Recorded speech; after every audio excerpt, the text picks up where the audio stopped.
Hi my dear friends, welcome to all of you on my channel Codes for You।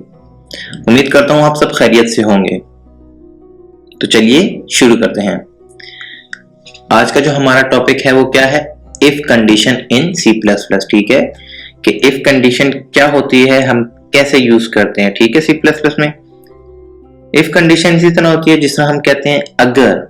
If मतलब अगर आपके पास 100 रुपए हैं तो मुझे दे दें। ठीक है, ये होती है इफ कंडीशन के अगर आपके पास बाइक फ्री है, अगर आपकी बाइक फ्री है तो आप मुझे दे दें।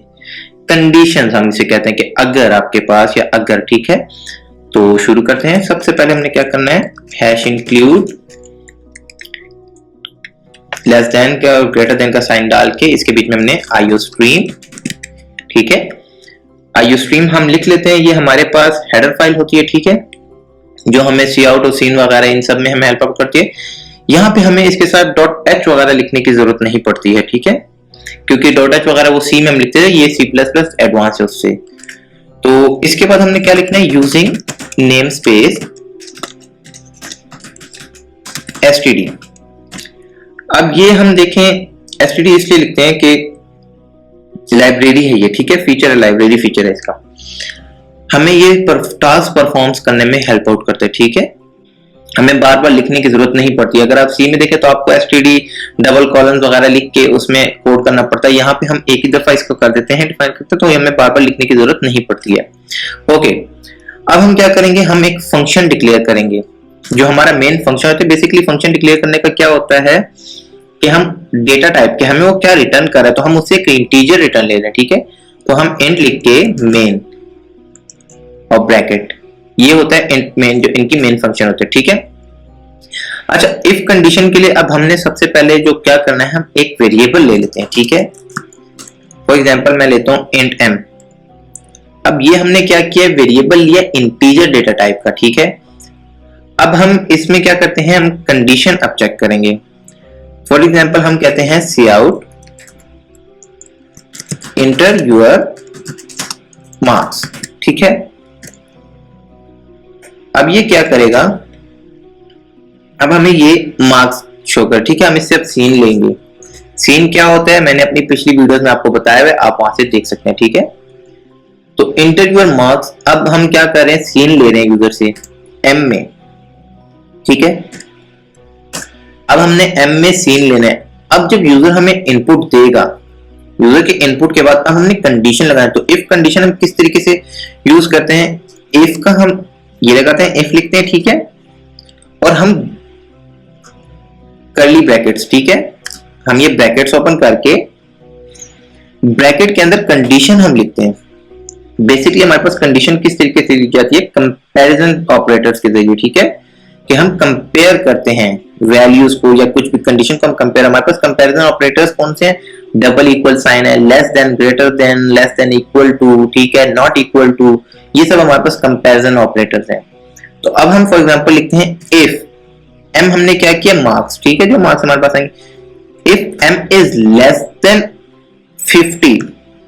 ठीक है, हमने कहा अगर नंबर जो है वो कम है 50 से। अब यहां पे आपने एक चीज ये देखिए, अब आपको एक चीज का फर्क पता लगेगा। जब यहाँ पे मैं इफ के बाद इंटर मारता हूं तो ये इसने यहाँ पे लिख दिया, क्यों, इसकी बॉडी हम लिखेंगे। ये हमें बता रहा है कि अब जो आप स्टेटमेंट लिखने जा रहे हो ये इफ को बिलोंग कर रही है। ठीक है, इफ की कंडीशन पे डिपेंड कर रही है। तो अगर आपने लिखनी है सिंगल लाइन तो आपको डेलीमीटर्स की जरूरत नहीं पड़ेगी, इसकी प्रोग्राम बॉडी बनाने की जरूरत नहीं पड़ेगी। लेकिन अगर आपको मल्टीपल्स लाइन्स लिखनी है, ठीक है, फॉर एग्जांपल मैं लिखता हूं कि ब्रैकेट लगा के, ठीक है, सी आउट में लिखना है। ठीक है, you have failed with paper. ठीक है, अब हमने किसी भी से मार्क्स लिए, किसी भी पेपर के उसने हमें मार्क्स दिए, तो हमने उसे क्या कहा है कि you have failed the paper. ठीक है, हम दूसरा सी आउट देते हैं, गो एंड स्टडी हार्ड। ठीक है, अब हमने ये कह दिया उसे। अब ये दो स्टेटमेंट दी है, यहां पे हम क्या करते हैं, अब रिटर्न 0 हम अपना लिख लेते हैं। ठीक है, ओके, तो अब हमारे पास कंडीशन क्या होगा, हमने इफ कंडीशन दी है। ठीक है, हमने कंपैरिजन ऑपरेटर का यूज किया लेस देन का। ठीक है, कि अगर 50 से लेस मार्क्स हैं, ठीक है, अगर 50 है तो भी नहीं, 50 से लेस है, क्योंकि मैंने इक्वल का साइन रखा, सिर्फ लेस देन की बात हो रही है। तो चलें इसको रन करके देखते हैं, ठीक है। तो फ्रेंड्स ये देखिए हमसे कह रहा है कि इंटर योर मार्क्स, ठीक है। अब हम फॉर एग्जांपल हम इसको देते हैं 45 के, ठीक है। I have got 45 marks. तो ये देखना अभी, you have failed the paper, go and study hard, ठीक है। अब ये सब कुछ एक लाइन में क्यों आया है? क्योंकि यहाँ पे मैंने एंडल का यूज नहीं किया कहीं पे भी, या \n का या एंडल का यूज नहीं किया, इस वजह से ये सारा कुछ एक लाइन में आया, ठीक है। तो चलिए हम इसको थोड़ा सा यहाँ पे चेंजेस करते हैं। आपने हमेशा अगर नेक्स्ट लाइन चाहिए तो आपने एंडल का यूज करना है, ठीक है। यहाँ पे भी आपने एंडल का यूज कर लेना है, ओके। अब इसको हम दोबारा रन करते हैं और अब इसकी दफा हम इसको 50 से ग्रेटर मार्क्स देंगे या 50 ही देंगे, फिर देखते हैं हमारे पास क्या आउटपुट आएगा। तो अब ये हमसे फिर कह रहा है इंटरव्यू मार्क्स, तो मैं इसको 50 देता हूं। हमने कंडीशन क्या रखी है? लेस देन 50 की, अगर 50 से कम हो, ठीक है। तो ये देखें 50 जब मैंने दिया तो program ended with exit code, ठीक है। क्यों?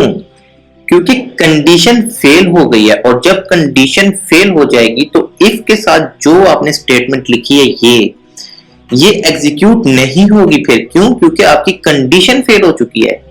कंडीशन फेल होने का मतलब ये पूरा का पूरा यहां तक का स्किप हो जाएगा।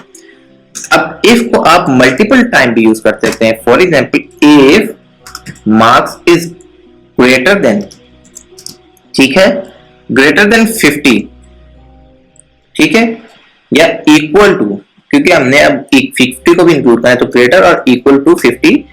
अब हम क्या करते हैं, ठीक है, या अब यहां पे मैं प्रोग्राम बॉडी पे नहीं बनाता, इसकी सिर्फ सिंगल एक सी आउट हम देते हैं। देखिए यहां पे आपके पास आ गया सी आउट। तो ये देखें जब हमने फॉर एग्जांपल हमें वो यूजर देता है 50 से ज्यादा के मार्क्स, तो हम क्या देते हैं? गुड वर्क, ठीक है। हम इसको ये दे देते हैं गुड वर्क का।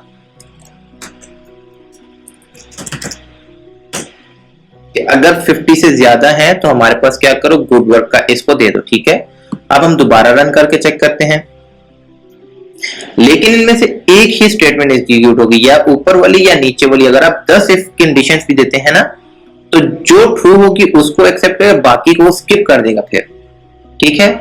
यहां पे फॉर एग्जांपल अब हम लिखते हैं 50,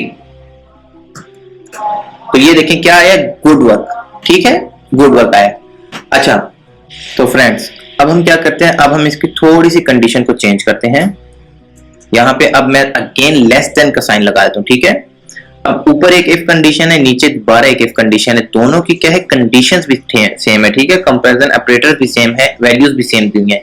तो लेट्स चेक कि अगर हम कम वैल्यू दें तो क्या ये दोनों प्रोग्राम हमारे पास एग्जीक्यूट होंगे, या सिर्फ एक होगा, या एक भी नहीं होगा, ठीक है। तो देखते हैं। तो यहाँ पे अब हमसे कह रहे हैं इंटरव्यू मार्क्स, तो हम देते हैं 37 फॉर एग्जांपल देते हैं, चलें। तो ये देखें you have failed the paper, go and study hard, ये हमारा फर्स्ट इफ कंडीशन की जो एग्जीक्यूशन थी वो आ गई है।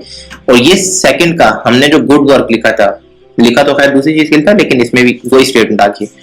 तो क्यों? जहां पर भी ये हमारे पास कंडीशन सेटिस्फाई होंगी इफ की, वो स्टेप एग्जीक्यूट होगा, वो हमारे पास आउटपुट शो होगा। आपने बेशक 10 दफा दिया, ठीक है।